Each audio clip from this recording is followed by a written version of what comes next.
Rings of Power, Episode 4. Well, there's some good news and there's some bad news. The bad news is that it's not getting to be anywhere close to the lore that we know that Tolkien created. The good news is this episode, I don't think, is as bad as the previous episodes. Not because there's anything good in it, but certainly from a lore perspective, they've not been trashing the lore to the same extent as they've been doing it in previous episodes. They still trash the lore, but just not as much this time. So where to begin? Well, first of all, we start off with Galadriel, not for any other reason other than the summary of where we are so far. I don't know where this is going to end with this first of the supposed 5 series they've got planned, but it almost seems like they're deliberately making Galadriel an obnoxious cow so that they can set her up for failure. It seems that way. It almost seems like with who we know to be Sauron, it's almost as though Galadriel is going to be the one that sets him up as being the one controlling the Southlands that becomes known as Mordor. I've got no idea why they would do that, but everything seems to be pointing towards that. So, is that the reason why she is as obnoxious as she is for all to see in the series right now? I don't know, but part of me wonders whether this is the journey they're taking her on. Of I was obnoxious and I was headstrong and I did all these things, and all it did was lead to defeat. And they then point towards, this is why she's the quiet woman behind the throne in Lothlorien. This is why she lets Celeborn be the leader as her husband, and why she no longer seeks to be out there in front, because everything that she's done out there has led to Sauron being in the position that he was in.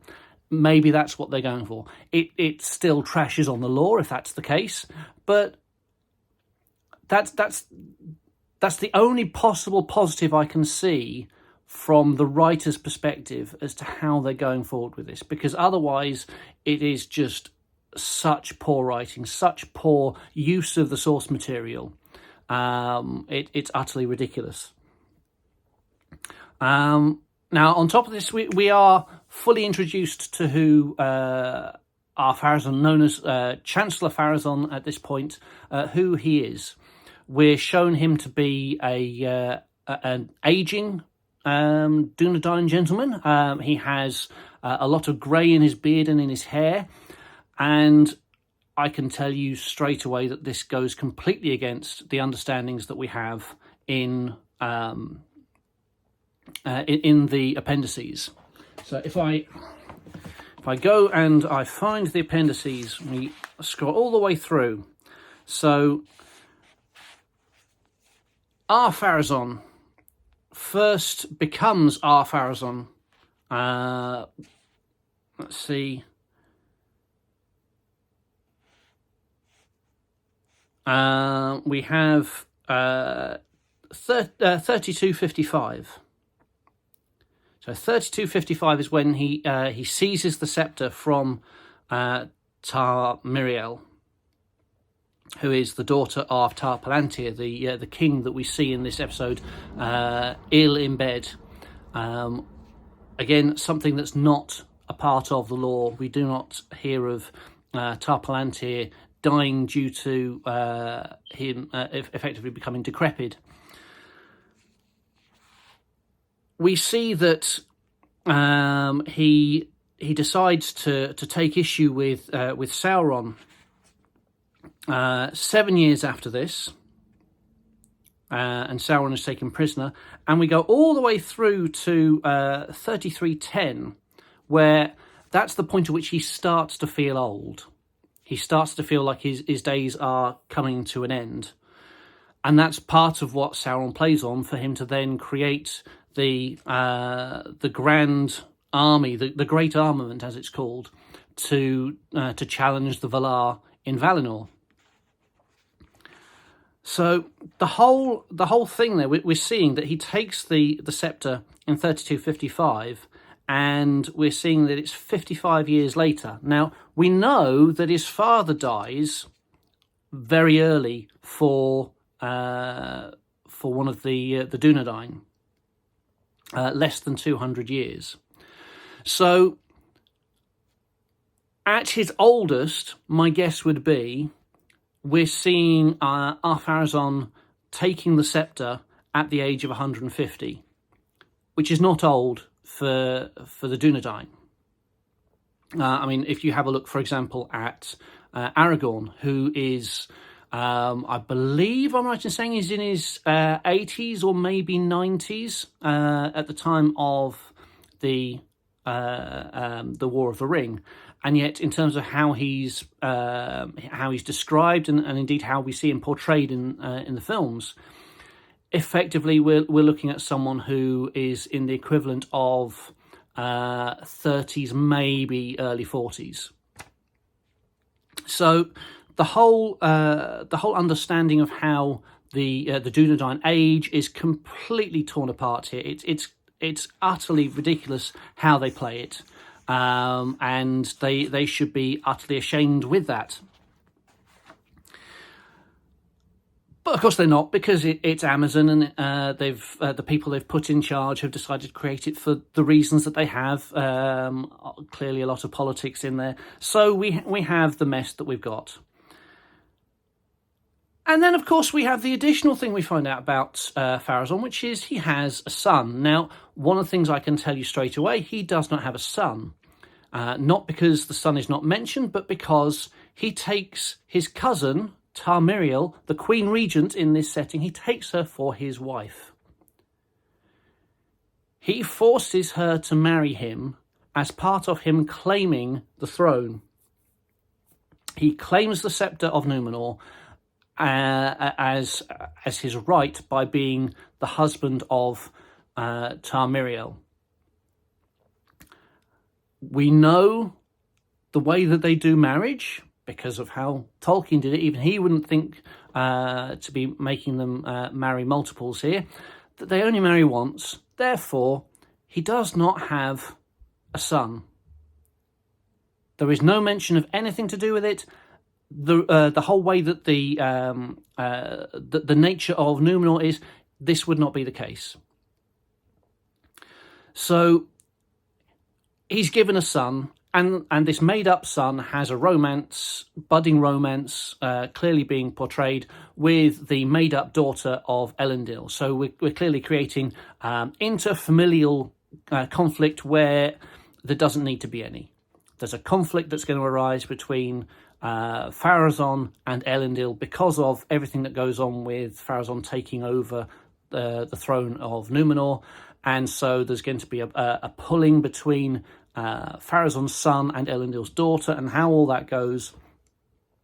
And I mean, if they were going to be inventive about this, they might actually decide to have it, well, okay, it ends up being that Elendil's daughter betrays Elendil because she's against the elves, and Pharazôn's son betrays his father to help Elendil escape. That would be at least an inventive way in terms of how they tend to do things at the moment. But whatever it is, it's not needed to be there. There's so much there they can already be using, but they've thrown this pathetic additional element in with these made-up characters. Then we get to see Adar. Adar, who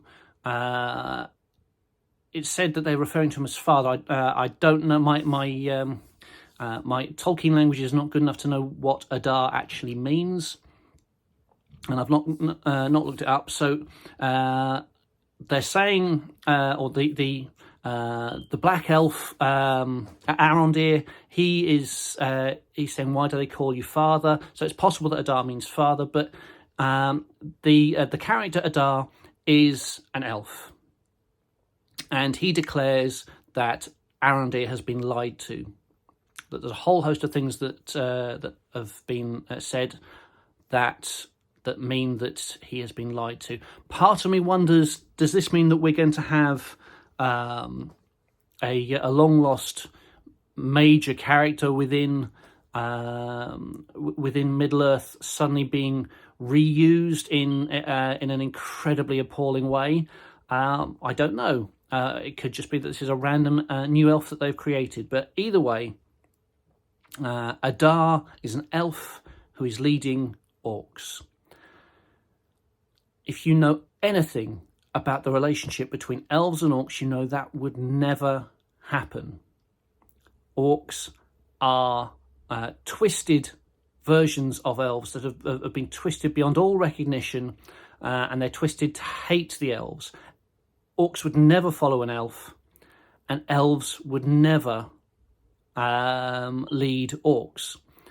If an orc found an elf dying, that orc would kill the elf. If an elf found orcs, they wouldn't choose to suddenly lead them, even if they were an equivalent in this age of the likes of Maeglin. Maeglin, who, if you know your Tolkien lore, you know he was the one that caused the betrayal of Gondolin so that the secret path could be found for Morgoth's armies to come in and attack the city. Even Maeglin would not have quite happily taken on orcs as his the people that he would lead, or be taken on by them. The only reason that he was allowing Morgoth in was because he wanted his cousin Idril, who was in love with and indeed ended up marrying Tuor. And because of his jealousy, he went to Morgoth, not... he was captured and was brought to Morgoth, and he said to him he would help him because of what he wanted from there. He didn't say, I'm happy to lead orcs. He simply said, that's who I want. I want her as my wife. So there would never be this relationship that is being suggested with this Adar character. And it's kept very questionable as to exactly what he's doing. So they seem to be trying to make suggestions that Adar is Sauron. I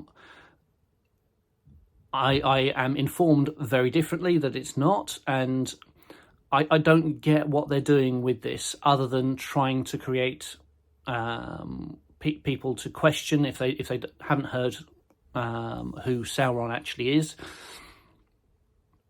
and get people thinking, well, could it be this? Could it be that? We've already had the suggestions of the man that fell to Earth, or the man that fell to Middle Earth, who's the kind of Gandalf character.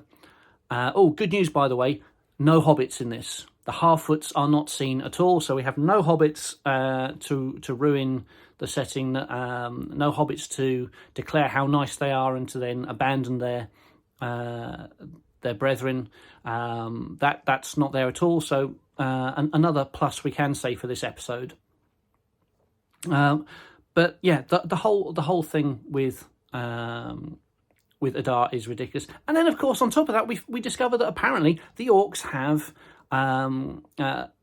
they have ceremonies for death, which is complete rubbish. Because, as I'm sure anyone who has seen the Lord of the Rings films knows, orcs eat their dead. I believe the term "looks like meat back on the menu, boys" should remind those that haven't remembered it. But we also see various other settings within Tolkien's writings, and also within the film itself, of orcs eating their own, because that's the sort of creatures they are. They don't care about the dead. All they do care about is serving their master. In the first age, that's Morgoth. In the second and third ages, that's Sauron. So we've gone through all of this, and then we get to Elrond and Durin, Prince Durin. And there's a bit where we've got all sorts of questions. Elrond's trying to find out what's going on, why are people being secretive, and he does eventually find out. And Durin says to him, "Is this all you came for?" When he finally hears Elrond saying, well, when he finally says, "Did you only come for me to help you? Is that the only reason?" And Elrond says, "Because 20 years is too long for a friendship." Which, if we go back to the episode where they're talking about that initially, no, Elrond didn't care at all for the 20 years. He would have said that at the beginning if he had. So the writers are clearly forgetting what they've written previously in other episodes, and just trying to make things sound like the sentimentality there, that there's the friendship is warm, all this kind of rubbish. But no, they're just completely forgetting what it was that they originally created. And then we find out what it is that's going on, and it's Mithril. Now, this is one of the biggest issues with this particular episode. I will quote from Appendix B of The Lord of the Rings within The Return of the King. So, Appendix B, I am reading. It says, "Later, some of the Noldor went to Eregion, upon the west of the Misty Mountains, and near to the west gate of Moria. This they did because they learned that Mithril had been discovered in Moria." Okay, so Mithril had been discovered in Moria. Now, if we think about this whole idea of the secret is Mithril, that's suggesting that Celebrimbor and Elrond had no idea about Mithril, and we know that Eregion exists. Because after all, Celebrimbor is Lord of Eregion. But they only go there and create Eregion, and the all that goes on between the elves and the dwarves because of Mithril being found there. It goes on to say, "The Noldor were great craftsmen and less unfriendly to the dwarves than the Sindar. But the friendship grew up between the people of Durin and Elven Smiths of Eregion. Was closest that there had been ever between the two races. Celebrimbor was Lord of Eregion and the greatest of their craftsmen, and he was descended from Feanor." Now, on top of that, quoting from The Complete Guide to Middle-earth by Robert Foster, when it comes to Mithril, it says, "The Noldor of Eregion made Ithildin from Mithril, Bilbo's mail, Nenya, so Nenya, the ring, and the helms of the guards of the citadel were made of Mithril." Now, guards of the citadel, the Dunedain, as well with all of this. And on top of all of this, we're seeing the pointing towards Durin's Bane, towards the Balrog. And some people have been suggesting that may well be what they're eventually pointing towards, that there'll be a Balrog as an enemy.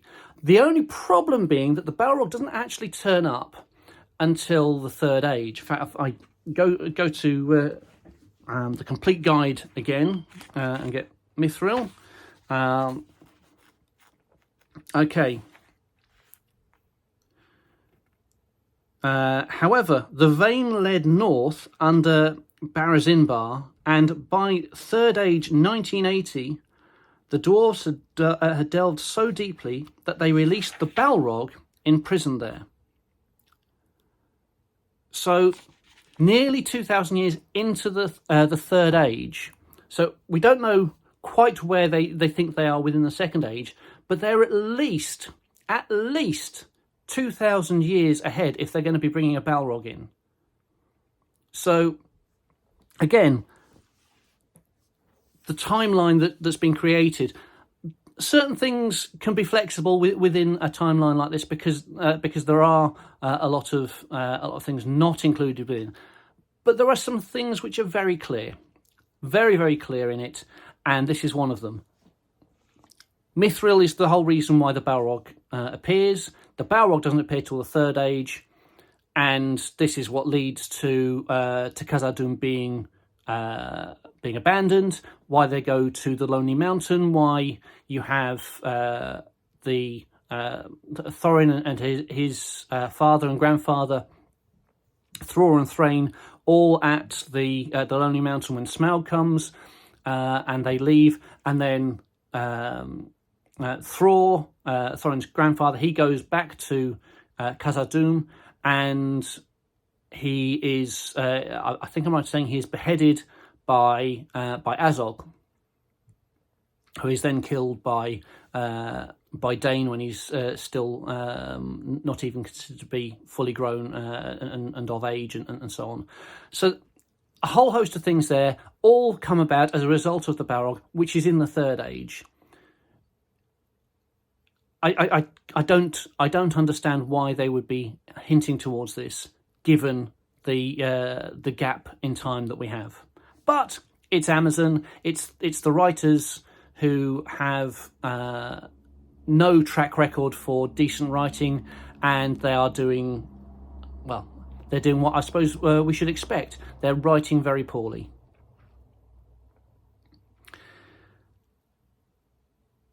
Okay, so now we have we're back on Numenor, and Galadriel.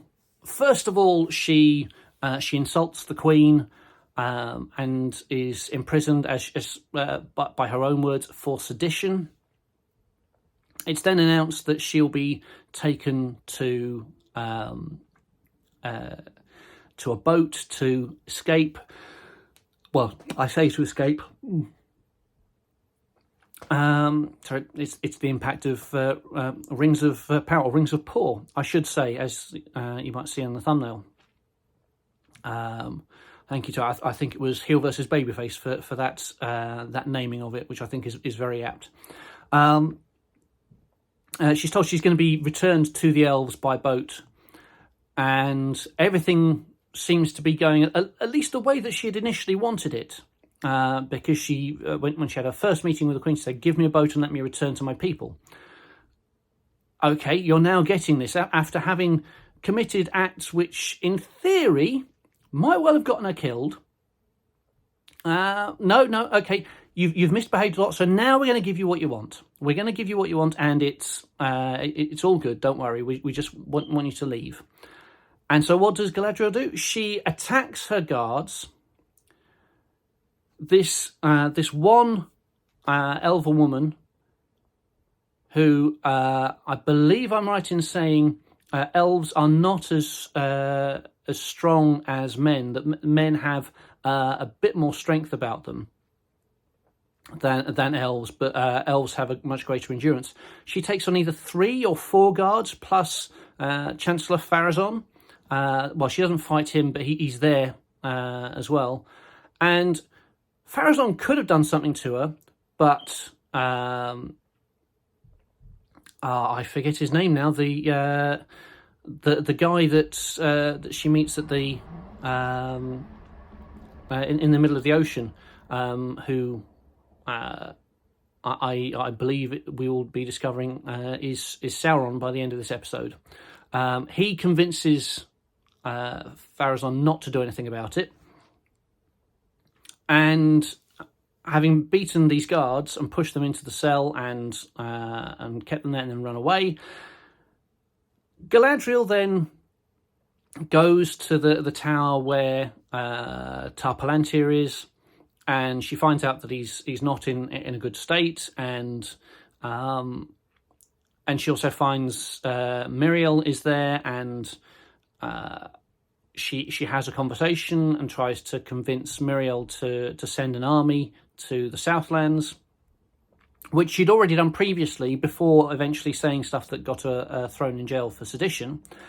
And Muriel says no, and then sends her on her way again. We see Galadriel getting on the rowing boat to be sent away by ship back to Middle-earth. And then we have Muriel announcing to the great and the good of Numenor that actually no, she's changed her mind and she's actually going to go with Galadriel, and she wants people to come with her to fight to save the South from Sauron. Where the hell did that change come from? Where was that? Where was that out of? That was my only assumption is the writers dropped their trousers, reached behind and pulled it out. That's the only thing I can think of, because there's no way that this change is natural within the story that they have told. We should add in the fact that Muriel never went anywhere close to Middle-earth, so that's another bastardization of the lore. But exclude all of that.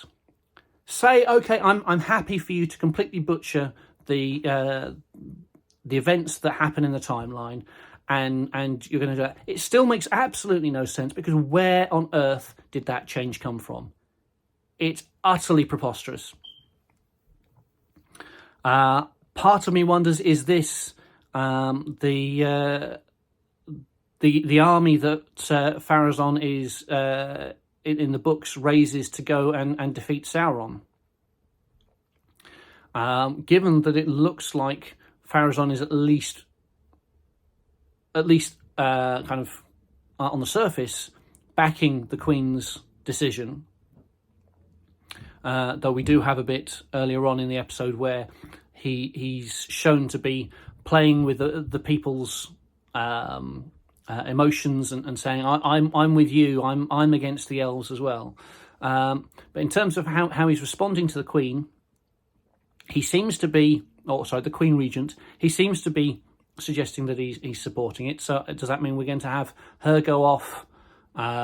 She loses, and Sauron becomes king, and then she returns to find that Pharazôn has taken over her throne, usurped her like that while she was away, and then stuff goes from there. That looks like that might be the direction they're going in, but again, it's screwing around with the plot in so many ways. Now, on top of all of this, one thing that we've been having is this pointing towards the men of the South, how these are the Easterlings who fought with Morgoth against the elves and against the Dunedain. And the whole way that it's being set up is that Adar is eventually going to come and wipe them all out and take it for his own. So this is part of their attempt at foreshadowing to suggest that Adar is Sauron. Now, within all of this, we're starting to see that there are some who would betray. And we're also seeing that some of them are complete idiots. So we have is it Bronwyn, her son. He's able to escape a tower that used to be the elves' outpost, which they're guarding the doors of. He and a friend managed to escape from her watch, and I would assume she's asked the guards not to let him out. He has managed to escape, and he goes looking for food, and eventually he gets caught by he gets discovered by an orc. I think he chops off some fingers of the orc with this hilt that when his blood fuses with it, it creates a blade, and apparently this is something that the orcs are looking for. He then proceeds to hide. I'm not even sure I want to go through it all, because it's it's some fairly pathetic stuff that ends up with him being caught by an orc. Looks like he's the son's about to have his arm chopped off, and then Arondir turns up because he's been let loose by Adar to go and give a message to the people in the outpost to say what's going to happen, that they either have to submit or they have to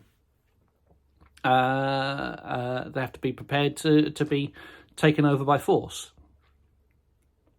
So Arondir is let loose, and he then comes across the orcs, and he kills the orcs, and he's got all his bow and his arrows and his sword. Adar seems like a complete plank if he's given Arondir all his stuff back. I don't fully understand how they're telling that. And then there's when the orcs return to Adar and they tell him about the hilt that turns into this this dreadful sword. They tell Adar this. The way that they tell it, it's as though the entire audience is being treated like they're 5 years old. The orc that says it says, "We found it," and I mean the scene's not necessary anyway. They could have had just a throwaway thing of the orcs saying, "We go to tell Adar," or something like that. But not only do we have the orcs saying, "We found it," I mean, we know where it is because within the story that we're being shown, we know that the sun has it, and we know where the sun is. But they go and tell us where the sun is because they say, "We've found it. It's at the outpost." Why am I being told this? Why am I having my time wasted telling me stuff that's completely irrelevant, that I already know? It's utterly baffling. So that's the episode. There's, as I said, there are lots of lore issues, but fortunately, because there's so much guff that they've created out of thin air to create their story, we actually don't have as much lore being butchered as we have in previous episodes, purely because they're throwing in their own stuff together, and their own stuff is just pathetic. It really is. It doesn't tell a coherent story. It doesn't tell a gripping story. It doesn't tell a story that fits within Middle-earth. This is their story, and it's a rubbish story. I'm not sure that I have anything more to say other than part of me would love to not watch this anymore, but I feel like I have to, if only for the sake of the lore, to say, well, okay, I know exactly where they're falling foul. Yeah, it's just so bad. It is painful at times to see. The only upside that is possible to have with this is that the character who plays, so the actress who plays Miriel, she's clearly going to have her comeuppance for being an obnoxious cow, and what's her name, who plays Galadriel, is also going to have her comeuppance quite clearly, unless they manage to write it that she herself is betrayed in order to lead to Sauron getting power. If that happens, then there is absolutely no redeeming feature for Galadriel. But we'll see. At the very least, I can live in the hope at the moment that both Miriel and Galadriel will be shown up for the annoying characters that they are. That they will have a suitable downfall at some point. That as fans of the true lore, we can cheer at and say, you deserved it, before the rest of the butchery happens and we eventually end up at the end of season 5. But yeah, so that's episode 4. Yeah, see you next week for episode 5.